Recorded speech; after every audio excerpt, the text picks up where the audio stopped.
Гэта канал «Жыццё Маліна», меня па-ранейшаму клічуць Мікіта Мелказёраў, і самым нечаканым чынам мы апынуліся ў Познані. То бок каманда вандруе па новым мясцінам, а пытанне, ці жыццё Маліна, выходзіць на амерыканскі рынок, бо сённяшняя наша госця – гэта амерыканская пісьменніца Энн Аплбаум. Чалавек, які лічыцца вялікім спецыялістам, спецыялісткай па ўсходняй Европы і колішняму СССР, а таксама уласніца пуліцераўскай прэміі. Слава Украіна! Жыве Беларусь! Пачынаем глядзець. So we can start? Yes. Ці маглі бы вы расказаць пра сваё падарожжа ў Беларусь у 1991 годзе? Здаецца, у 1991 годзе я ездзіла туды некалькі разоў. Я дакладна была там, калі працавала над сваёй першай кнігай. Я правяла крыху часу ў Мінску, але таксама наведала Навагрудак, Гродна. Я шмат дзе была ў Беларусі і пабачыла вельмі розных людзей. Здаецца, падчас таго падарожжа я таксама з'ездзіла ў Кобрын, горад, адкуль нібыта паходзяць мае прадзеды, можа нават прапрадзеды. Я бачыла вялікую частку краіны, сустрэла шмат людзей, якія ў той час проста перад распадам Савецкага Саюза жылі на гэтай тэрыторыі. Гэта быў жнівень-верасень 1991 года. Я сустрэла мноства людзей, якія хацелі бачыць Беларусь незалежнай, якія красамоўна пра гэта расказвалі. Але таксама я сустрэла мноства людзей, якія не ведалі, хто яны, што такое Беларусь, нягледзячы на тое, што яны там жывуць. Гэта былі шырокія колы абсалютна розных людзей. Але якія эмоцыі тады пераважалі? Гэта быў сапраўды вельмі складаны час. Так, гэта быў складаны час. Больш скажу, складана было паўсюль. Падчас таго падарожжа я таксама паехала ва Ўкраіну, у Малдову. Завершыла я яго ў Адэсе. Таксама я з'ездзіла ў Літву, ды і ўвогуле шмат падарожнічала па краінах Балтыі ў той перыяд. Канешне, у эканамічным плане гэта быў складаны час, але многія людзі, якіх я сустрэла, мелі таксама і праблему са сваёй ідэнтычнасцю. Хто мы? Кім мы будзем, калі Савецкі Саюз больш не існуе? Што гэта значыць быць беларусам? А што значыць быць украінцам? Вядома, цяпер мы думаем пра украінцаў як пра нацыю, якая мае ясна вызначаную нацыянальную ідэнтычнасць. Але ў 1991 годзе было не так. Тады украінскі незалежны рух быў на вышыні, але ў людзей былі неадназначныя пачуцці наконт гэтага. Аднак і пра савецкую спадчыну пачуцці былі змяшаныя. Я пытала людзей пра іх гісторыю. Што вы памятаеце? Мне быў цікавы час Рэчы Паспалітай. Я прыехала пабачыць сядзібы і рэшткі цэркваў, усё тое, што захавалася з мінулага. Мне было цікава, як людзі разумеюць мінулае, бо савецкая акупацыя была сфокусаваная на знішчэнні гісторыі, на гамагенізацыі ідэнтычнасці. Я хацела даведацца пра тое, што засталося. Ці памятаюць людзі гісторыю? Ці памятаюць яны штосьці да Савецкага Саюза? Кім яны тады былі? Большасць сваёй кнігі «Паміж усходам і захадам», якую я напісала ў той час, я прысвяціла гэтай тэме. Хто такі савецкі чалавек? Што значыла для вас савецкі? Савецкім чалавекам быў хтосьці, хто не мае гісторыі да 1917 года. Штосьці штучнае? Ведаеце, нельга сказаць, што жыццё людзей было штучным. Хутчэй, гэта было нейкае выраўноўванне, выдаленне знешніх уздзеянняў. Савецкая культура была разлічаная на тое, каб зрабіць усіх аднолькавымі, каб прыбраць уплыў усяго іншага, як, напрыклад, уплыў гісторыі, уплыў іншых краін. Памятайце, што Савецкі Саюз быў адрэзаны фізічна ад іншых дзяржаў. Тады зямны шар вельмі адрозніваўся ад таго, якім ён з'яўляецца сёння. А людзі не мелі простага доступу да інфармацыі пра знешні свет. Таму, калі я першы раз у 1985 годзе паехала ў Савецкі Саюз, я сустрэла людзей, якія не ведалі абсалютна нічога пра захад. Яны пыталі, ці праўда, што ўсе амерыканцы маюць уласныя машыны. Ім вельмі хацелася даведацца, бо было распаўсюджана шмат міфаў, дзіўных думак пра жыццё ў Нью-Йорку. Яны вас баяліся? Так, яны мяне баяліся. Не ўсе, але некаторыя. Я размаўляю па-руску, але відавочна з акцэнтам.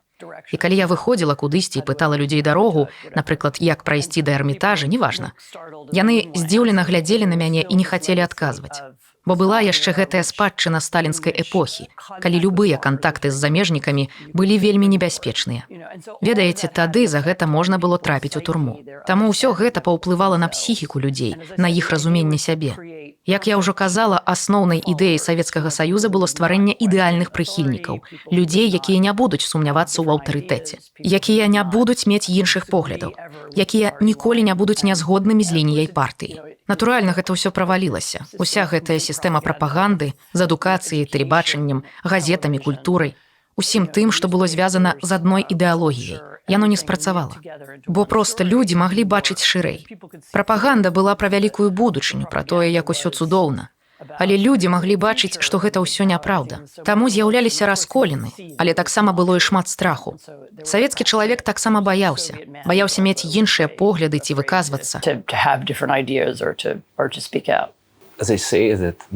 Калі я скажу, што Беларусь з Лукашэнкам гэта такі СССР 2.0, ці будзе гэта карэктна? Як вы думаеце? Я не ведаю, бо даўно там не была. Я не была там апошнія некалькі... Але ж вы разумееце тренды, саму сітуацыю? Я разумею тренды. Мне здаецца, падзеі 2020 года паказваюць, што гэта не спрацавала. Што б Лукашенко не хацеў зрабіць, якімі б ні былі яго намаганні адрадзіць нешта накшталт савецкай таталітарнай культуры, яно правалілася. Яно не мела поспеху, бо было дастаткова людзей, якія хацелі чагосьці іншага, якія былі гатовы гэта рабіць, якія былі гатовы пра гэта казаць. Як мы ведаем, цяпер гэтыя людзі ці па-за межамі краіны, ці ў турме, ці вымушана маўчаць. Але я вельмі моцна сумняваюся, што старую сістэму татальнага кантролю магчыма адрадзіць. Я ўпэўненая, што людзі ў Беларусі таксама могуць бачыць шырэй. Вы адзначылі, што шмат людзей былі вымушаны з'ехаць з краіны. Многія знаходзяцца ў турмах. Ці не з'яўляецца гэта перамогай для Лукашэнкі пасля 2020 года? На нейкі перыяд часу гэта перамога. Ён усё яшчэ пры ўладзе. Але ці значыць гэта, што ён пераканаў усіх у краіне, што ён вялікі, што яго сістэма добрая? Я так не думаю. Перамога з пункту гледжання таго, чаго хацеў дамагчыся Савецкі Саюз, была не проста ў тым, каб задушыць іншадумства, а каб ліквідаваць яго, ліквідаваць у свядомасці, вычысціць з яе дрэнныя ідэі, каб яны не распаўсюджваліся. Гэта была іх ідэя. Я не веру, што ў Лукашэнкі гэта атрымалася. Восенню 2021 года вы напісалі вялікі артыкул, які называецца «Дрэнныя хлопцы перамагаюць. Bad guys are winning». Ён быў пра Беларусь, пра Ціхановскую, пра Лукашэнку. Скажыце, ласка, чаму вы выбралі такі загаловак? Перш за ўсё хочу сказаць, што журналісты не заўсёды абіраюць загалоўкі для сваіх артыкулаў.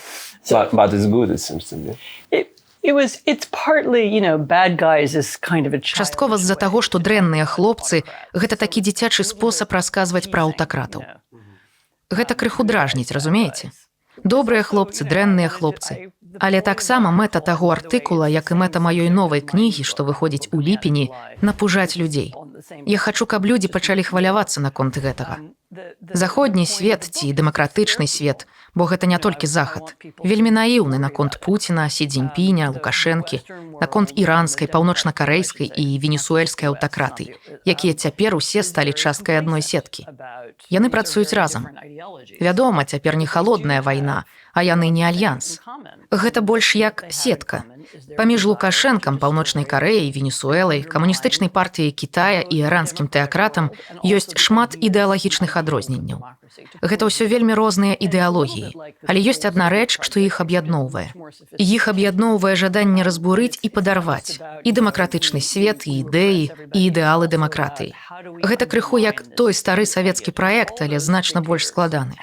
І гэта не проста пра «мы ўсіх рэпрэсуем». Гэта менавіта пра тое, як падарваць гэтыя ідэі. Бо ўсе дыктатары маюць адну і тую ж праблему ўнутры сваіх краін. Іх лакальная праблема ў тым, што ў іх ёсць апазіцыя, якая натхнілася ідэямі свабоды, напрыклад, свабоды слова. І ці гэта ганконгскія пратэстоўцы, ці беларускія дэманстрацыі ў 2020-м, ці гэта рух Навальнага ў Расіі, усе гэтыя рухі натхнёныя адным і тым жа наратывам. Тое, што трэба зрабіць дыктатарам, выставіць гэты наратыў як нешта дрэннае, каб дэмакратычныя ідэі выглядалі бессэнсоўна. Яны ўсе раздзяляюць наратыў пра дэмакратыю як нешта раздзяляльнае, хаатычнае і дэгенератыўнае. А аўтакратыя, маўляў, бяспечная, стабільная, традыцыйная, мае мудрыя каштоўнасці. Яны выкарыстоўваюць гэтую мову і ў сваіх краінах, і за мяжой. Яны бачаць сябе ў спаборніцтве з дэмакратычным светам, нават калі дэмакратычны свет так не думае. Такім чынам, яны думаюць пра нас, нават калі мы не думаем пра іх. На гэты момант мой праект накіраваны на тое, каб зматываваць людзей у Вашынгтоне, Парыжы, Токіа ці Сіднеі, падумаць і зразумець, што адбываецца сістэматычная спроба падрыву грамадства, у якім яны жывуць. Гэта не нейкая змова. Няма такога, што яны сустракаюцца ў нейкім сакрэтным пакоі. It's not a conspiracy. It's not like there's a secret room where they all meet and they Як мы цяпер. like this, Сапраўды, як мы цяпер. Ці як у фільме пра Джеймса Бонда, дзе ўсе дрэнныя хлопцы сядзяць за адным сталом. Карацей, няма такога. Гэта больш проста, але, як я ўжо казала, яно заснавана на адным і тым жа агульным інтарэсе. Я проста не думаю, што ў дэмакратычным свеце людзі прачнуліся і пабачылі небяспеку. Частка гэтага ўсяго – ваенная пагроза, як, напрыклад, у Еўропе. Але ж таксама вялікая частка заключаецца ў тым, што аўтакратычныя краіны, асабліва Расія, праводзяць шмат часу, думаючы, як прафінансаваць ультраправыя, а часам нават ультралевыя палітычныя партыі, як выкарыстаць прапаганду і інтэрнэт-кампаніі, каб падарваць ці змяніць нашы размовы. Але мы не ўспрымаем гэта сур'ёзна. Вось у гэтым і была асноўная ідэя таго артыкула. І гэта тэма маёй кнігі, якая мае назву «Аўтакратыя Incorporated». Бо я думаю, што аўтакратыі звязаныя. Як вялікая кампанія мае мноства маленькіх філіялаў, так і аўтакратыі. Выглядае больш падобным на гэта, чым на нейкі альянс. Кажуць, вы будете шмат згадваць Беларусь у гэтай кнізе. Так, там будзе згадвацца Беларусь. Там ёсць раздзел, які пачынаецца з гісторыі пра захоп самалёта, у якім ляцеў Роман Пратасевіч. Калі каротка, то гэты раздзел пра аўтакратыі, пра тое, як яны нападаюць на сваіх апанентаў па-за межамі сваіх краін, у іншых месцах. Можа быць, я памыляюся, але выглядае так, быццам дэмакратыя губляе сваю папулярнасць. Няхай усё яшчэ і прывабнае для людзей. Ці гэта так? Так, сказанае раней, адказ на пытанне, чаму так адбываецца. У многіх дэмакратычных краінах, уключаючы ЗША, расце моцны ўнутраны антыдэмакратычны рух, які ёсць і ў ЗША, і ў Францыі, і ў Германіі. Ён розных памераў у розных месцах. Але гэты рух натуральны. Ён не створаны Расіяй, але выкарыстоўвае тую ж самую мову. Але так, адбываецца мэтанакіраваны наступ на дэмакратыю. Ён як прыйшоў звонку, так і ідзе знутры.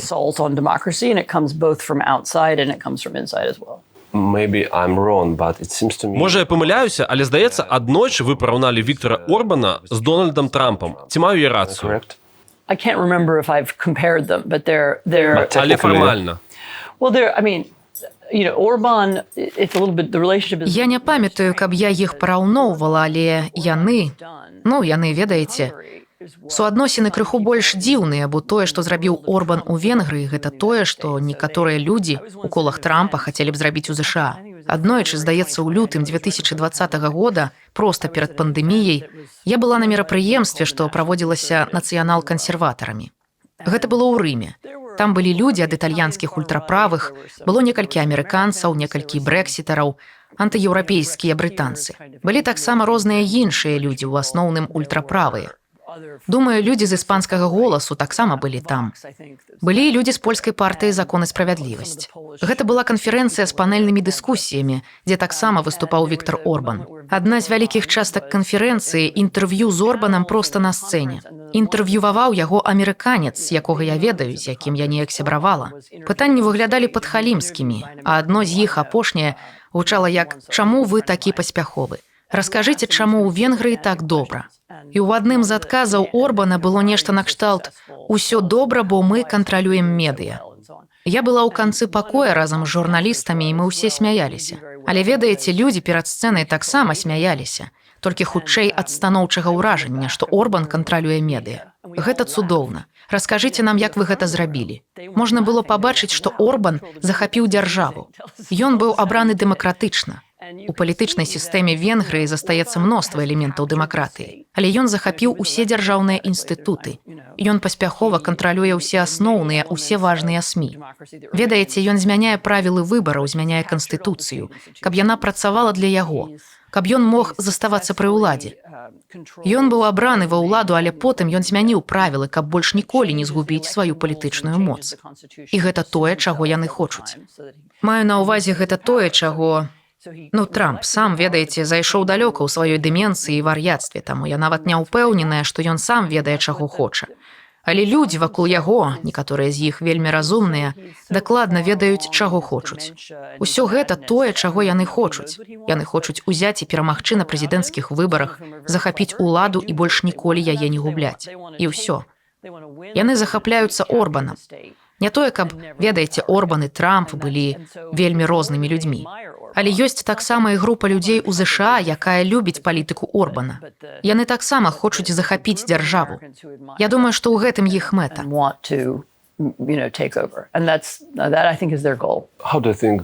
Як па вашым меркаванні зменіцца свет, калі Трамп зноў стане прэзідэнтам? Я думаю, многае зменіцца. А што наконт нашага рэгіёна?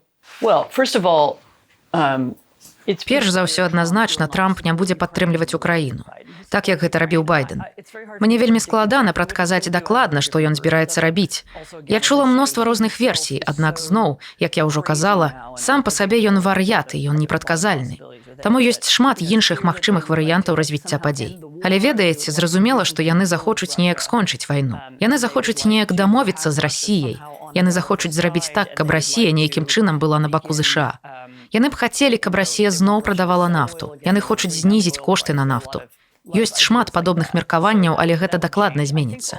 Я думаю, таксама зменіцца баланс сілаў у Еўропе. Адразу ж Віктор Орбан пачне быць больш важным, бо ён прыклаў вялікія намаганні, каб заляцацца да Трампа. Ведаеце, у той час, як урадам Германіі, Францыі і Польшчы давядзецца неяк падладзіцца.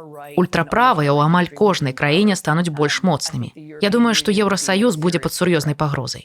Вельмі імаверна, напрыклад, што ў якасці дзяржаўнага сакратара ці ў якасці іншага чыноўніка высокага рангу у Трампа будзе хтосьці накшталт Рычарда Грэнела, які ў мінулым быў амбасадарам у Германіі. Ён адкрыта антыеўрапейскі і хоча разваліць Еўрасаюз. Вельмі верагодна, што Трамп вербальна ці неяк яшчэ выйдзе з НАТО. Цяжка дакладна сказаць, што гэта будзе значыць, але НАТО гэта яшчэ і псіхалагічная ідэя. Палітычна для яго будзе вельмі складана выйсці фармальна. Будзе апазіцыя і ў Сенаце, і ў краіне агулам, і гэтак далей. Але ён можа сказаць, што ён больш не абараняе краіны НАТО, і тады гэта канец. Ці верыце вы, што Расія можа перамагчы ў гэтай вайне ва ўкраіне? Я не ведаю. Залежыць ад таго, што вы маеце на ўвазе пад перамогай. Безумоўна, яны могуць неяк прарвацца праз лінію абароны ў пэўны момант. Але ці маглі б яны змяніць украінскі ўрад, акупаваць Кіеў? Цяпер амаль немагчыма зразумець, ці дастаткова ў іх для гэтага людзей і сродкаў. Ці маглі б яны прымусіць украінцаў прыпыніць барацьбу? Можа быць. Маю на ўвазе, калі б украінцы не мелі замежнай зброі і боепрыпасаў. Ёсць шмат дрэнных сцэнарыяў, якія я магу ўявіць, і, канешне, найгоршыя сцэнарыі уключаюць тое, што ўся ці большая частка ўкраіны будзе знішчаная. І тады, асмялеўшы, яны могуць атакаваць адну з краін Балтыі. Іншы момант. Што вы думаеце наконт найгоршага сцэнарыя для Беларусі? Дрэнны сцэнарый для Беларусі ўжо быццам бы і перад намі, праўда? Мы ў гэтым пункце, так? Лукашенко пры ўладзе, ён трансфармаваў сябе з кіраўніка калгаса ў дыктатара, а з людзьмі ў беларускіх турмах, думаю, абыходзяцца больш брутальна, чым у расійскіх. І тое, што ён выгнаў усіх найлепшых людзей з краіны, што людзі, якія засталіся, баяцца размаўляць, гэта вельмі дрэнны сцэнарый. Але гэта наколькі я магу меркаваць, зноў жа, я даўно там не была. Так што можаце мяне выправіць, калі я не маю рацыі. Атмасфера ў Беларусі цяпер горшая, чым была ў 1980-х. Самы канец, самае апошняе дзесяцігоддзе камунізму было даволі вольным у большай частцы Савецкага Саюза, асабліва далёка ад Масквы. І мне здаецца, што цяпер сітуацыя горшая, чым яна была тады. Гэта значыць, што цяпер яна горшая, чым апошнія 50 гадоў. Так, мне вельмі шкада, але зноў я не там. Мне казалі, што там ёсць розныя падводныя плыні, што ў людзей яшчэ ёсць спосабы арганізацыі, што там ёсць маўклівая апазіцыя. Але я не ведаю, якія ў гэтага перспектывы. Натуральна, ўсё, што выглядае як перамога для ўкраіны, будзе вельмі добрай для Беларусі. Гэта, думаю, зменіць многае. Гэта тое, на што я спадзявалася на пачатку вайны. Ці можете вы параўнаць Пуціна і Лукашенко? Гэтыя персанажы вельмі розныя, відавочна.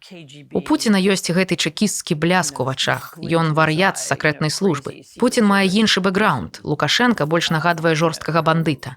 Лукашенка гуляе ў розныя гульні, праўда? Часам яго гульня быць бліжэй да захаду. Ён робіць выгляд, што дыстанцыянуецца ад Пуціна. Ён шукае іншыя шляхі.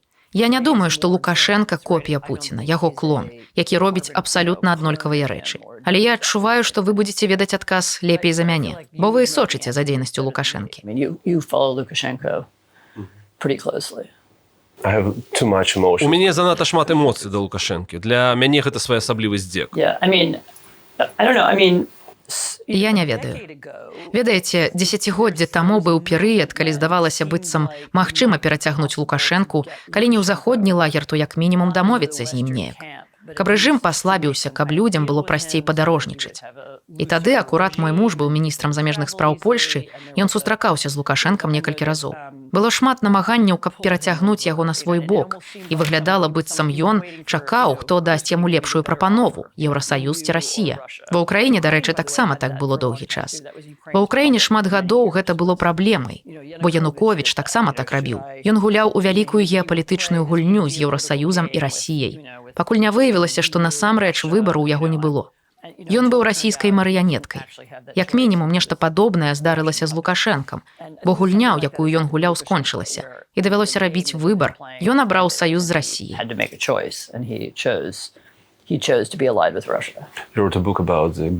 Вы напісалі кнігу пра ГУЛАГ, пра гэты сапраўдны кашмар. Як вы думаеце, ці магчыма нешта падобнае ў Беларусі цяпер за ўсіх гэтых рэпрэсій і турэмных зняволенняў? yeah, I mean, we're pretty close now in both Belarus. Так, думаю, мы даволі блізка цяпер да гэтага, як у Беларусі, так і ў Расіі. Мы даволі блізка да практык скрадзенай эпохі. Калі вы паглядзіце, што адбываецца на акупаваных тэрыторыях Украіны, вы зразумееце, што гэта вельмі падобна на тое, што Чырвоная армія рабіла ва ўсходняй Польшчы ў 1944 годзе. Аблавы на людзей, стварэнне канцэнтрацыйных лагераў, катаванні. Гэта выглядае вельмі падобна, амаль як копія таго, што можна пабачыць у кніжках па гісторыі, не толькі ў маёй. Але я напісала кнігу пра ГУЛАГ. Я таксама напісала кнігу пад назвай «Жалезная заслона», якая расказвае пра саветызацыю ўсходняй Еўропы пасля вайны. Што рабіла Чырвоная армія, калі ўвайшла ў Польшчу, Венгрыю, ўсходнюю Германію? Усё гэта падобна на тое, што яны робяць на акупаваных тэрыторыях Украіны. Яно абсалютна аднолькавае. Але чаго вы яшчэ не маеце ні ў Расіі, ні ў Беларусі, ва ўсялякім разе я так не думаю. Гэта масавыя рэпрэсіі. Калі б мільёны людзей знаходзіліся ў лагерах. Абсалютна без прычыны. Пакуль што ўсё значна больш мэтанакіравана. Усё адбываецца як у 1970-х, 60-х ці 70-х, а не як у 30-х ці 40-х. У вас няма мільёнаў людзей у лагерах. ГУЛАГ быў сістэмай масавай прымусовай працы. Гэта было вельмі важнай часткай савецкай эканомікі. Ведаеце, яны выкарыстоўвалі зняволеных, каб капаць вугаль у Сібіры ці каб пабудаваць нешта вялікае, так? Нешта накшталт Беламорканала. Беламорканал, лесанарыхтоўка і ўся гэтая драўніна ва ўсходняй Расіі і Сібіры. Пакуль я не бачу, каб гэта адбывалася. Канешне, можа быць, да гэтага і дойдзе, але што ўжо дакладна ёсць, дык гэта метады допыту, стварэнне пачуцця страху. Усё гэта выглядае вельмі падобным, але варта адзначыць, што характар прапаганды іншы. Ведаю, што ў гэтым сэнсе Расія лепшая за Беларусь. Але замест таго, каб паказваць людзей, якія жывуць у ідэальным грамадстве, з вялікімі плакатамі, з мужчынамі на трактарах. Як у Савецкім Саюзе. Як у Савецкім Саюзе. Прапаганда адрозніваецца ад той, што была ў Савецкім Саюзе. Яна больш накіраваная на знешні свет. Вось мы тут у бяспецы, а там, па-за межамі, хаос, раскол і гвалт. Окей, можа быць, мы карумпаваныя. Але яны яшчэ больш карумпаваныя, разумееце? Окей, тут не ўсё ідэальна, але там, калі б вы жылі ў Англіі, сацыяльныя работнікі прыйшлі б да вас і забралі дзяцей. І ведаеце, геі зайшлі б у ваш дом і скралі вашу дачку. Гэта больш мова такога кшталту. Таму прапаганда крыху іншая, але мне здаецца, што турэмная сістэма, хоць і больш мэтанакіраваная і вузкая, яна такая ж. Хочу вернуцца крышачку назад, да вашага артыкула, які вы напісалі ў 2021 годзе, той, што пра Bad Guys. Вы тады напісалі, што Лукашенка выглядаў як чалавек, у якога няма плана. Як вы думаеце, а што цяпер? Ці ёсць у яго план?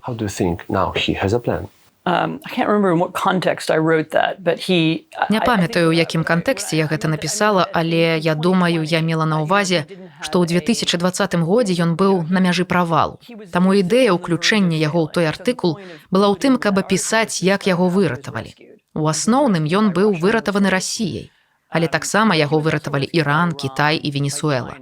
Ведаеце, кубінцы ў ААН галасавалі разам з Беларуссю. Кітайцы прывезлі гэтыя вялікія інвестыцыйныя праекты ў Беларусь. Зусім нядаўна я высветліла, што ў Беларусі ёсць навуковы парк, будаўніцтва якога прафінансаваў Кітай. Таму Беларусь стала нейкім праектам, які выратавалі аўтакратычныя дзяржавы, таксама надаўшы больш сілаў Лукашэнку.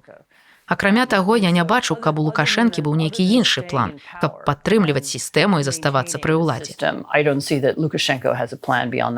Ці верыце вы, што цяпер магчыма згубіць Беларусь? Напрыклад, што гэтая краіна можа стаць часткай Расіі, як Крым, ну ці як нешта падобнае? Можа быць. Былі моманты, калі здавалася, што гэта тое, чаго хоча Пуцін. Была размова пра альянс, але я не ведаю нічога пра тое, чаму гэта ўсё яшчэ не здарылася. Можа быць, Пуціну здаецца карысным мець Лукашэнку як саюзніка. Ведаеце, каб выглядала так, быццам у яго больш сяброў. А калі б Беларусь была часткай Расіі, тады ён выглядаў бы больш ізалявана. Я не ведаю, у чым прычына, чаму ён трымае Беларусь асобна. Але пакуль трымае. Пытанне нават не канкрэтна пра заходніх палітыкаў, а агулам пра ўсіх дэмакратычных палітыкаў. Ці ёсць у іх нейкі план для беларускага кейса, для вырашэння беларускай праблемы? Я правяла шмат часу, размаўляючы з людзьмі пра Беларусь, хоць гэта і не мая спецыялізацыя. На пачатку вайны я дакладна думала, што Беларусь – гэта слабае звяно ў ланцугу. Значна больш складана мець нейкі ўплыў на Маскву, але можна было б паўплываць на Мінск.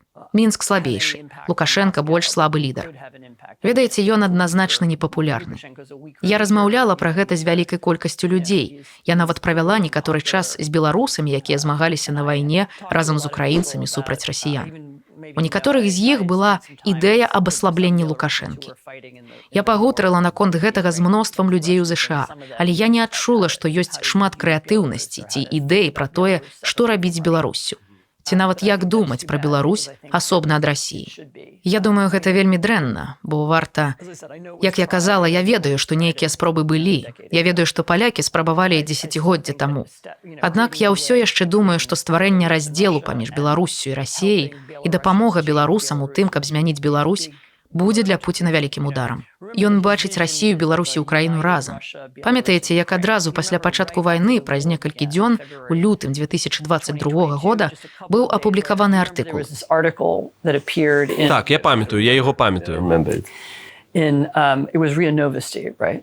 Было сапраўды трывожна, праўда? Артыкул, які з'явіўся на РИА Навіны, быў публічным некалькі гадзін, але потым яго прыбралі. Гэта была дэкларацыя перамогі. У артыкуле было напісана, што Расія перамагла, што надышла новая эра, калі Расія, Беларусь і Украіна зноў аб'ядналіся. Цяпер гэта адна дзяржава, якая зменіць баланс сілаў у Еўропе. Штосьці накшталт таго, што пачалася новая геапалітычная эра. Але потым, праз 4-5 дзён, стала зразумела, што яны не перамагаюць ва ўкраіне. Ці ва ўсялякім разе стала зразумела, што яны не перамогуць так хутка, як збіраліся. Артыкул прыбралі. Але я думаю, што ён паказваў сапраўдную мэту, праўда? Мэта – гэта нейкая новая дзяржава з расійскай уладай, якая можа паўплываць на Еўропу з-за сваіх геаграфічных памераў. Самы просты шлях, нават два, для таго, каб гэтага не здарылася, гэта перамога ўкраіны ў вайне ці змена рэжыму ў Беларусі. І тады вы неадкладна ствараеце больш слабую сістэму. Ёсць яшчэ адно меркаванне таго, як дэманстрацыі ў 2020 годзе і рэпрэсіі супраць дэманстрантаў сталі прычынай уварвання Пуціна ва ўкраіну. Памятаеце, мы пачалі размову пра мову дэмакратыі. Мова дэмакратыі, мова свабоды, якая выкарыстоўвалася ў Беларусі ў 2020 годзе, напужала Пуціна такім жа чынам, як 2014 ва ўкраіне. Ён пабачыў перамогу дэмакратычнага руху ў краінах, якія і геаграфічна, і крыху лінгвістычна, і інакш побач. Як я бачу, паміж трыма краінамі ёсць шлюбныя, сямейныя, гістарычныя сувязі. Ведаеце, я думаю, што Пуцін успрымаў тыя падзеі як асабістую пагрозу. Таму перамога Святланы Ціханаўскай у Беларусі, калі б яна стала прэзідэнткай, стала б вялікім выклікам для Пуціна ў яго галаве. Калі яна можа стаць прэзідэнткай Беларусі? Чаму тады ніхто іншы не можа стаць прэзідэнтам Расіі? Ведаеце, падобныя краіны, адна і тая ж мова, адна гісторыя. Гэта заўсёды было праблемай і з Украінай. Калі Украіна можа абраць свайго прэзідэнта, тады расіяне спытаюць, чаму яны не могуць абраць сваіх кіраўнікоў. Таму незалежная Беларусь стала чымсьці накшталт ідэалагічнага выкліку Пуціна, які, магчыма, хоць і не любіў Лукашэнку, але пераадолеў гэта. Як вы думаеце, ці магла б перамога Беларусі ў 2020 годзе неяк змяніць сітуацыю ў рэгіёне? Так, гэта заўсёды было адной з маіх надзей. У гэтым і прычына таго, чаму я час ад часу пішу пра гэта. Ведаеце, іншая сістэма ў Беларусі адразу змяніла б Беларусь, у саюзе з Польшчай, напрыклад. Адразу б дапамагла ўкраіне. Гэта адразу аддаліла б Расію. Ведаеце, гэта польская ўсходняя мяжа была б у бяспецы. Усходняя мяжа Еўрасаюза была б у бяспецы. Гэта было б добра і для эканомікі. Было б выдатна, калі б Беларусь магла стаць удзельніцай еўрапейскіх рынкаў, калі б яна была нармальным удзельнікам, часткай Еўропы. Гэта дапамагло б беларусам і, напэўна, усім астатнім. Гэта мела б вялікі эканамічны эфект, а таксама мела б вялікі палітычны ўплыў на астатнюю Еўропу. Але ў якасці міні-дыктатуры яна мае толькі негатыўны ўплыў. Таму, канешне, гэта магло б змяніць сітуацыю ў рэгіёне. І, як я казала, гэта б знішчыла той план па аднаўленні расійска-беларуска-украінскай імперыі. Назаўсёды.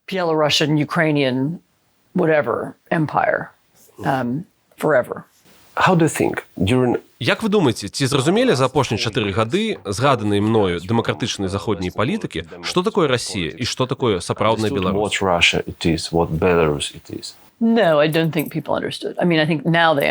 Не, я не думаю, што людзі зразумелі. Можа, зараз яны і зразумелі ва ўсялякім разе большасць з іх. Але я думаю, што наконт Расіі доўгі час было шмат ілюзій 20гадовай даўніны. Было меркаванне, што Расія можа стаць дэмакратыяй. Была думка, што ёй кіруюць прагматычныя, зацікаўленыя ў росквіце, а не ў аднаўленні імперыі людзі. І я думаю, што ўплыў Расіі быў недаацэнены. І яе ўплыў у сэнсе, зноў жа, інфармацыі, прапаганды і ўплыў у сэнсе клептакратыі і карупцыі. Рост выкарыстання ананімных кампаній і ананімнага фінансавання. Палітычная сістэма ЗША вельмі прасякнутая грашыма. У тым ліку грашыма, якія невядома адкуль бяруцца. 20 гадоў таму так не было, і гэта ў пэўным сэнсе стала больш падобным. Я не хачу сказаць, што гэта як у Расіі, але клептакратычныя практыкі сталі больш прымальнымі ў ЗША за апошнія 2 дзесяцігоддзі. Часткова гэта з-за нашых стасункаў з Расіяй. Таму, калі пачалася глобалізацыя, ці калі да яе прыцягнуўся Савецкі Саюз, была думка, што мы зможам распаўсюдзіць дэмакратычныя каштоўнасці з захаду на ўсход. Ніхто не думаў пра тое, што можа здарыцца і супрацьлеглае. Аўтакратычныя практыкі захопяць тэрыторыі з усходу на захад. Практыкі карупцыі і клептакратыі распаўсюдзяцца ў Еўропе і ў Злучаных Штатах. І зноў гэта аўтакратычная камунікацыя будзе таксама выкарыстоўвацца для пашырэння магчымасцяў ультраправых, а часам і ультралевых у Амерыцы і Еўропе. Empower the far right and I guess sometimes the far left in America and Europe as well. Чаму людзі так моцна любяць папулізм? Well, I mean, populism is a bad word because it means a lot of different Папулізм дрэннае слова, бо значыць мноства розных рэчаў. Ведаеце, у 19 стагоддзі быў амерыканскі папулізм, які быў даволі прагрэсіўным. Ён быў супраць вялікіх манаполій. Але ў апошнія гады папулізм. Калі людзі кажуць папулізм, яны часта маюць на ўвазе аўтакратычны папулізм. Яны маюць на ўвазе падтрымку такіх партый, як Фідэс Орбана, ці як Закон і справядлівасць у Польшчы, якія намагаюцца ў нейкай форме захапіць дзяржаву. Звычайна тое, што любяць людзі, абяцанне лёгкага вырашэння праблем. Ведаеце, быццам яны вельмі проста могуць выправіць нейкія рэчы, напрыклад, скараціць бюракратыю, даць больш грошай ці знішчыць ворагаў. Звычайна гэта вельмі просты пасыл. Give you more money and we can destroy your enemies. I mean, it's usually a pretty simple message. Я хочу зноў вярнуцца да вашага артыкула. Вы апісваеце там Святлану Ціхановскую і яе каманду. Пытанне такое, якое у вас уражанне ад яе, ад Святланы? I mean, that was done in, I did the research for that in Для таго, каб напісаць артыкул, я правяла даследаванне. Мы сустрэліся ў пачатку 2021 года, калі яны толькі пераехалі ў Вільню. Усе яны. І паглядзіце, яна ў вельмі складанай сітуацыі, яна мае ролю. Я разумею, што яна не адзіная беларуская апазіцыйная лідарка, што ёсць іншыя апазіцыйныя групы. Але з-за яе ролі ў прэзідэнцкай кампаніі 2020 года яна ўспрымаецца як хтосьці, хто можа быць легітымнай прэзідэнткай Беларусі. Такім чынам, у нас ёсць нейкая квазіафіцыйная роля. Вось чаму яна сустракаецца з замежнымі дзяржаўнымі дзеячамі. Вось чаму яна можа выконваць тое, што яна выконвае. Я думаю, яна робіць гэта вельмі добра. Але зноў жа, я кажу вам рэчы, у яе няма палітычнага бэкграунда. Тым не менш, ува многім гэта добра працуе для яе, бо яна можа паехаць на сустрэчу з прэзідэнтам Макронам ці, ведаеце, з канцлерам Шольцам. Яна можа сказаць, што яна звычайны чалавек, што ў яе было самае звычайнае жыццё ў Беларусі. І як гэта жыццё выглядае. Яна можа сказаць, што людзі Беларусі хочуць гэтае жыццё змяніць. У гэтым сэнсе, я думаю, калі б яна была больш дыпламаткай ці нават больш дасведчанай, яна б не стварала такога добрага ўражання. Я ведаю, што гэта гучыць дзіўна, але яе манера камунікацыі можа здавацца людзям вельмі аўтэнтычнай. У гэтым сэнсе яна добрая прадстаўніца Беларусі. Ведаеце, адна рэч, якая заўсёды здараецца, калі апазіцыя ў выгнанні, а я ведаю даволі добра іранскую апазіцыю, добра ведаю некаторых прадстаўнікоў расійскай апазіцыі. Адна з рэчаў, якая заўсёды здараецца, калі ты ў выгнанні і змагаешся з такой дыктатурай, апазіцыя заўсёды раздзяляецца. Таму я ведаю, што ёсць мноства іншых людзей у апазіцыі. Не ўсім Святлана падабаецца. Здаралася, што людзі казалі пра яе жудасныя рэчы. Але звонку, з уражання знешняга свету, яна добры сімвал. Яна звычайны чалавек, які прыйшоў з ніадкуль, каб зрабіць гэтую вялікую заяву. Я б сказала, яна добрая прадстаўніца для такога выпадку. Добра, а што вы думаеце наконт вынікаў працы яе каманды за апошнія 4 гады? Я не аналізавала гэта так глыбока, але зноў жа, я бачу яе. Я бачу, як яна размаўляе з людзьмі. Я бачыла яе на многіх мерапрыемствах. Я бачыла яе каманду ў працы. Яны вельмі прафесійныя. Яны добра арганізаваныя. Я не магу сказаць, ці добра яны працуюць унутры Беларусі, арганізуючы людзей там. Вам варта мне пра гэта распавесці. Я маю на ўвазе, вам лепш бачна. Ці могуць яны, як рух у эміграцыі, усё яшчэ ўплываць на нешта ў краіне? Бо гэта тое, пра што я не магу меркаваць. І я не ведаю таксама. Але ці ёсць у іх такая магчымасць, як вы думаеце, рэальна паўплываць на людзей, калі ты жывеш у Варшаве ці ў Вільні?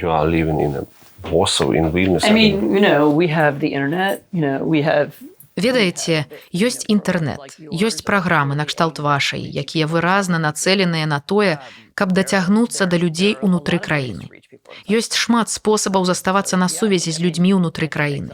Таму так, я думаю, рухі ў эміграцыі могуць быць важнымі.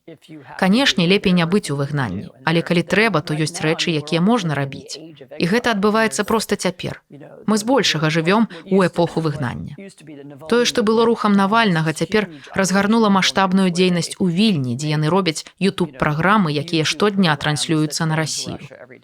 Іранскі рух у выгнанні, які я ведаю даволі добра, правёў шмат часу, думаючы, як заставацца на сувязі з людзьмі ў Іране, як трансляваць іх інтарэсы і як размаўляць. Я хачу падкрэсліць, што няма формулы поспеху. Але відавочна, што многія эмігранты спрабуюць паўплываць на тое, што адбываецца ўнутры іх краіны. Вядома, таму цяпер і ёсць гэтыя экстэрытарыяльныя намаганні такіх краін, як Беларусь, Кітай, Расія, каб забіць сваіх дысідэнтаў за мяжой. Бо яны ўсё яшчэ маюць значэнне. Магчыма, гэта тэарэтычнае, магчыма, філасофскае пытанне, але ці магчыма змагацца, ці магчыма супрацьстаяць Лукашэнку паспяхова, калі ў яго ёсць рэсурс, калі ён знаходзіцца ў краіне, а людзі, апаненты яго, знаходзяцца за мяжой?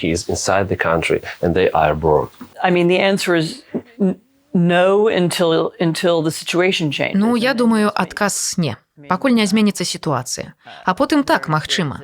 У нейкі момант у Беларусі адбудуцца змены, і тыя, хто ў выгнанні, атрымаюць свой шанец.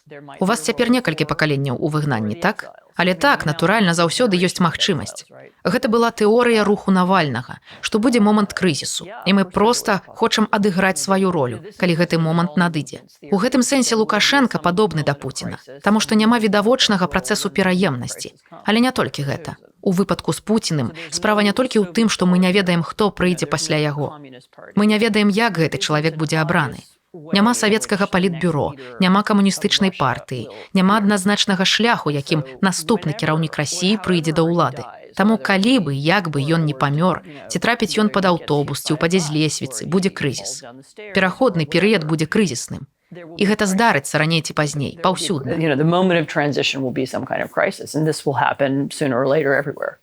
Я хочу спытаць у вас пра санкцыі. Што вы думаеце наконт гэтага? Ці маглі б яны неяк паўплываць на аўтакратаў рэальна? Я не думаю, што мы стварылі настолькі дасканалую сістэму санкцый. Таксама мы ўвялі санкцыі без інфармацыйных кампаній, якія б суправаджалі іх. Іншымі словамі, ведаеце што? Чаму былі ўведзеныя санкцыі? Яны адначасова і занадта шырокія, бо мы не можам прымусіць выконваць іх. Ведаеце, даволі папулярная тэма пра тое, як нечакана Кыргызстан пачаў экспартаваць у Еўропу многія рэчы, якія краіна не вырабляе. І гэта з-за таго, што гэта Кыргызстан. Я думаю, гэта тая ж драўніна з Беларусі і іншыя рэчы з Расіі. Гэта вязуць у Кыргызстан, ну ці яно афіцыйна трапляе з Кыргызстана. А потым яно апынаецца тут. З Казахстана. І з Казахстана, і наадварот. Нядаўна, я думаю, учора я пабачыла дыяграму, што паказвае, здаецца, гэта быў экспарт з Чэхіі. Можа, гэта быў Кыргызстан, можа, Казахстан. І дыяграма была такой. А потым яна нечакана стрэліла. Чаму раптам увесь гэты чэшскі экспарт ідзе ў Кыргызстан? Я думаю, недастаткова падумалі пра другасныя санкцыі, пра тое, як кантраляваць гэтыя аперацыі. Ведаеце, санкцый вельмі шмат, але мы павінны накіроўваць іх больш пільна на рэчы, што маюць асаблівае значэнне. Напрыклад, на кампаненты для ваеннай вытворчасці, на хімічныя рэчывы, неабходныя для вырабу боепрыпасаў, на тэхналогіі, неабходныя для вырабу зброі. Трэба было арыентаваць санкцыі значна больш уважліва. Мала думалі пра тое, каб дакладна вызначыць, што на самой справе мы хочам спыніць і чаму мы хочам гэта спыніць. Было недастаткова тлумачэнняў як у нашых грамадствах, так і ў Расіі і ў Беларусі пра тое, чаму мы гэта робім, што гэта такое. Але я ўсё ж думаю, што яны нанеслі шкоду эканомікам і Беларусі і Расіі. Хаця я не думаю, што яны былі дастаткова правільна скіраваныя, каб спыніць вайну. But I don't think they've been sufficiently targeted to stop the war. Гэта вельмі цікавы поінт, бо атрымліваецца, што Польша і Літва закрываюць свае межы. І мне здаецца, такім чынам праз гэта яны дапамагаюць Лукашэнку, таму што беларусы не маюць магчымасцяў паехаць у Еўропу для стварэння тых жа культурных сувязяў. Ну, штосьці накшталт таго. Што вы думаеце пра гэтую праблему? That I don't know. I mean, it works both ways. Я не ведаю, мне здаецца, гэта працуе ў абодва бакі. Я разумею, чаму яны закрываюць межы. Досвед гэтай дзіўнай арганізаванай міграцыі, асабліва ў Польшчы, дадаў дастатковы пласт падазронасці да беларускага рэжыму, таму што беларускі рэжым спрабаваў дэстабілізаваць Польшчу. Яшчэ ёсць пачуццё, што мы не можам кантраляваць гэты поток тавараў. Ведаеце, занадта шмат санкцыйных тавараў перамяшчаецца туды-сюды праз мяжу. Таму будзе значна прасцей проста зачыніць яе. Так што я разумею, чаму яны так робяць. Але, канешне, відавочна, што складана тым беларусам, якія хочуць падарожнічаць. Я не ведаю. Гэта палітыка, якая можа рэзаць у розныя бакі. Можа, зноў жа, я б магла даведацца ад вас ці ад кагосьці, хто знаходзіцца ў Беларусі, наколькі гэта ўплывае на людзей. Ці робіць гэта іх больш злымі на Лукашэнку, ці яны больш злуюцца на Польшчу. Я не ведаю. More angry at Lukashenko, or does it make them more angry at Poland? I don't know. Я ведаю, што ваше любімае пытанне ва ўсіх інтэрв'ю пра тое, калі скончыцца вайна і як яна скончыцца. Ці ведаеце вы адказ? So the answer is the war ends. Адказ у тым, што вайна скончыцца тады, калі расіяне паедуць дадому. Вайна толькі тады сапраўды скончыцца, калі расіяне больш не захочуць змагацца. Можа быць шмат прычынаў, чаму яны не захочуць больш змагацца. Прычыны могуць быць ваеннымі, могуць быць эканамічнымі, могуць быць псіхалагічнымі. Можа быць занадта шмат мёртвых расіян. Вайна скончыцца тады, калі будзе разуменне, калі Масква вырашыць, што гэта было памылкай. Так скончылася вайна ў В'етнаме, так скончылася вайна Францыі ў Алжыры, таксама так скончылася савецкая вайна ў Афганістане. З-за таго, што захопнікі стаміліся? Гэта было не толькі пра стомленасць. Гэта было пра вырашэнне, што яно таго не вартае. Гэта каланіяльная вайна. Вы захопліваеце чужую краіну. І надыходзіць момант, калі паўстае пытанне, навошта мы гэта робім. Гэта прыносіць нам больш шкоды, чым карысці. У нейкі момант яны так вырашаць. Можа быць, гэта будзе хутка, можа быць, не. І таму праца астатняга свету паскорыць гэтае рашэнне. У гэтым і заключалася мэта санкцый. Мэта санкцый не ў тым, каб прымусіць Пуціна сысці ў адстаўку. Мэта санкцый пераканаць іх, што кошт вайны занадта высокі. І мэта дапамогі ўкраіне была ў тым, каб пераканаць расіян спыніць барацьбу. Трэба, каб расіяне спыніліся. Але зноў, нам не трэба акупаваць Маскву. Нам не трэба ўваходзіць у Крэмль і страляць у столь. Нічога з гэтага. Нам не трэба гэта рабіць. Нам проста трэба прымусіць іх вярнуцца дадому. Яны проста павінны пакінуць Украіну. І калі гэты момант здарыцца, калі яны вырашаць, што дастаткова войнаў, што яны не хочуць больш змагацца, мы будзем ведаць. Будзе момант, пра які мы даведаемся, а потым зможам намаляваць новую мяжу. Але тут я спынюся. Draw a new border, and I will leave it at that. Вы сапраўды думаеце, што з амбіцыямі Пуціна гэта магчыма? So Putin's Амбіцыі Пуціна, як я бачу, цяпер усё яшчэ заключаюцца ў тым, каб акупаваць і знішчыць усю ўкраіну. Ён як цар, так? Yeah, he still thinks Так, ён па-ранейшаму думае пра гэта ў плане знішчэння Кіева, знішчэння ўкраіны. І ён відавочна хоча знішчыць Харкаў. У яго ёсць амбіцыі ўзяць Адэсу. І ён відавочна мае амбіцыі разбурыць краіну, сцерці яе з карты. Яго амбіцыі застаюцца такімі, але яму трэба ад іх адмовіцца. А якія вы думаеце у яго амбіцыі ў дачыненні да Беларусі? Ці ўсё ўжо зроблена? it's mostly done. Я думаю, гэта ў асноўным зроблена. Ён імкнуўся зрабіць Беларусь расійскай калоніяй, і выглядае, што ён гэта зрабіў. Зноў жа, я мяркую, што ў Беларусі існуе супраціў, якога мы не бачым. І ёсць альтэрнатыўныя спосабы мыслення, якія нябачныя на паверхні. Obvious on the surface. Я б хацеў вас запытаць, зразумела, гэта тэарэтычнае пытанне наконт пашырэння вайны на іншыя тэрыторыі. Я сапраўды не хачу, каб вы рабілі нейкія прадказанні, просто падзяліцеся вашымі адчуваннямі, таму што ўсё ж такі вы чалавек, які жыве тут, у Польшчы. Ці верыце вы, што вайна можа распачацца ў Еўрасаюзе? Yeah, I do. I mean, if Так. Putin does Калі Пуцін сапраўды заваюе ўкраіну, расіяне тады забяруць яе прамысловасць, што яны і зрабілі на Донбасе і ў Крыме. Потым яны забралі б украінцаў у сваё войска. І яны пачалі б глядзець далей. Я мяркую, самым слабым звяном з яго пункту гледжання былі б краіны Балтыі, а не Польшча. Але я не думаю, што гэта немагчыма. I think it's not impossible. Ці разумеюць палітыкі ў Еўропе, у ЗША свае памылкі з-за таго, што іх палітыка была занадта мяккай? The policy was too soft, and they make maybe Ці разумеюць яны цяпер, хто такія Пуцін і Лукашенко? now and Lukashenko who he is now. Some people understand it and some people don't. Некаторыя людзі разумеюць гэта, некаторыя не. Зноў-такі дакладна разумеюць палякі, некаторыя немцы. Гэта тыя ж самыя людзі. Некаторыя людзі ў Францыі. Some people in France. How Наколькі вы песімістычныя наконт будучыні? Я не веру ў песімізм. Як так? It's not useful to be pessimistic because Таму што быць песімісткай некарысна. Калі я скажу вам, што ўсё жудасна і што мы хутка памром, вы адкажаце мне, што трэба здацца. Я прафесійна абавязаная быць аптымісткай. obligated to be optimistic. Наколькі вы аптымістычныя наконт будучыні? I see a lot of paths to things getting Я better. бачу мноства шляхоў да паляпшэння сітуацыі, і я думаю, што ўдзел грамадзян ЗША змяніў бы сітуацыю там. Я думаю, што магчыма перамагчы ў вайне ва ўкраіне. І я думаю, што Беларусь можа змяніцца. Я спадзяюся на гэта. Усё, што здарыцца заўтра, залежыць ад таго, што мы зробім сёння. Такім чынам, дзеянні, якія мы ўсе прымаем, уплываюць на будучыню. Не тое, каб будучыня... Няма аўтаматычнай будучыні. Непазбежнай будучыні няма. Гэта ж не тое. Няма закона гісторыі, які кажа, што мы ўсе павінны стаць дыктатурамі, або што мы ўсе застанемся дэмакратыямі. Гэта не так, так не працуе. Будучыня ствараецца ў The сучаснасці. future is created in the present. But what to do with this? Але што рабіць з трывогай, што рабіць з тым, што людзі стомлены? Ці не поспех гэта аўтакратаў у тым, што яны прымушаюць людзей думаць, што яны They ніхто? make people think It's You are one of those nobody. things. Гэта забаўна. На мінулым тыдні я размаўляла са сваёй сяброўкай у Вашынгтоне. Я казала ёй, што я стомленая, і ў асноўным я стамілася ад Трампа. Я столькі пра яго напісала, ведаеце, што яшчэ я магу сказаць? Больш мне пра яго няма чаго сказаць, мне абрыдла пра яго пісаць. Але яна сказала, што мне нельга быць стомленай. Так што я падумала, добра, ўсё ў парадку. Мне не дазволена быць стомленай, таму я буду працягваць. So I'll just keep going. it's an old Belarusian tradition. У нас ёсць даўняя традыцыя беларускіх інтэрв'ю падчас размоваў з замежнікамі запытваць іх пра іх беларускія карані. Belarusian roots. It's funny, I'm just writing something about this now. Забаўна, бо я пішу цяпер тэкст на гэту тэму. Мая сям'я прыехала ў Злучаныя Штаты ў... Адна частка маёй сям'і прыехала ў Злучаныя Штаты ў 1880-х гадах. Такім чынам, мы знаходзімся ў 6 пакаленнях ад таго месца, адкуль мы паходзім. Ніхто асабліва нічога не памятае, ніхто не размаўляе ні на адной з тых моваў. Ніхто не адчувае сувязі, не проста з Беларуссю, але і з Еўропай. Гэта занадта далёка. Так што называць мяне беларускай, гэта яшчэ пра прапрадзеда ці нават пра-пра-пра-прадзеда. Great-great-grandfather or great-great-great-grandmother? Вельмі шмат разоў дзед, так? Sometimes grandfather left. Аднойчы дзед з'ехаў, але ён бы не лічыў сябе беларусам. Ён вылічыў сябе...